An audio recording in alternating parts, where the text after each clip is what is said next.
I knew nothing. I really knew nothing. I was so shocked. The first I knew was I read the script and this is a true story? Really? Why didn't I know? And I mean, it's as a British person, it's very, very shocking that it wasn't a known story. In the 50s and 60s particularly, hundreds of thousands of children in care from orphanages were deported mostly to Australia with no legal status, just put on a ship by the government and sent. And they were supposed to be adopted by, lovely Australian families, and they ended up in terribly abusive care homes, and were forgotten about and didn't know where they'd come from. A lot of them had very, very slight memories of growing up somewhere in England, and that was it.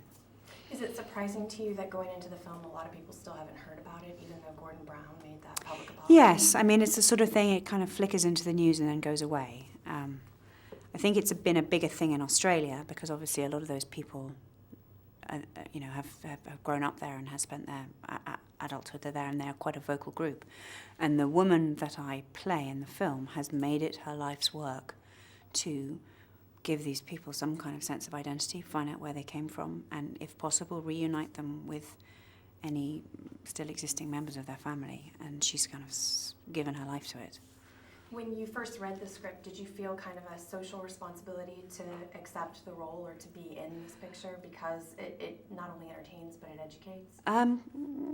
I don't know if that would be my motivation for it. It was just so compelling, and when something's that compelling, you want to be part of it, and it's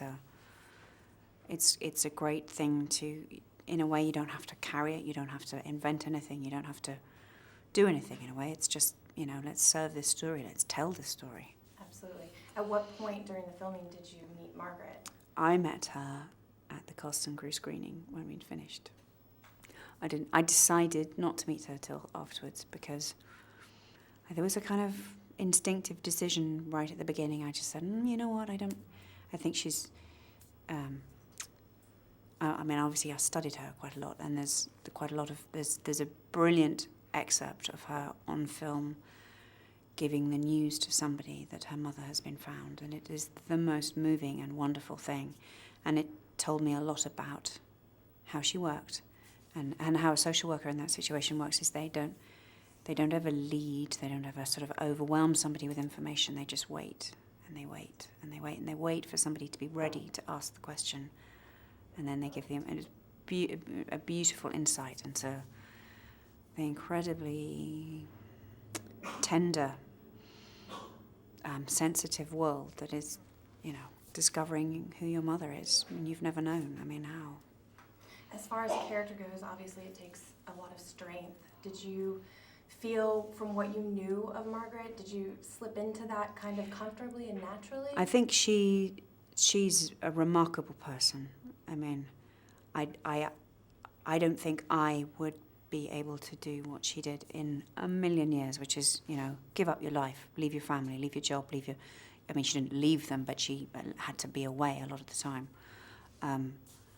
to help people she'd never met, and with very little support, very little help, a lot of resistance, and a lot of people who were against her, quite violently so, some of them. I think she's just a really good person, and those people are rare. Absolutely. Did it affect you on a personal level? You're a mother, correct?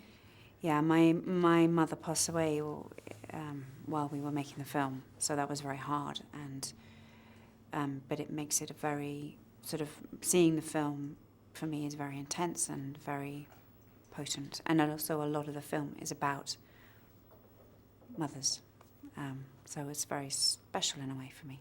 Yeah. Did you gain anything personally, do you think, as an actor out of playing this part? I'm sure I did. I'm sure I did a lot. It was difficult to process in a way because it was, at the time it felt a bit like I've got to get through this. I've got to do it as well as I can, but I've got to get through it, and then I can collapse at the end of it. But I think it was a real lesson in when you make a film, it's not about you. And particularly with a part like this, because she was giving herself to other people, and it was their story. She wanted their story to be told. And the real Margaret Humphreys, wrote the book and allowed this film to happen because she wanted their story to be told, and it's not about her. I mean, she's an incredibly smart and interesting person. But I always think on a movie set you should give everybody out a T-shirt at the beginning saying it's not about you. You'd solve a lot of problems.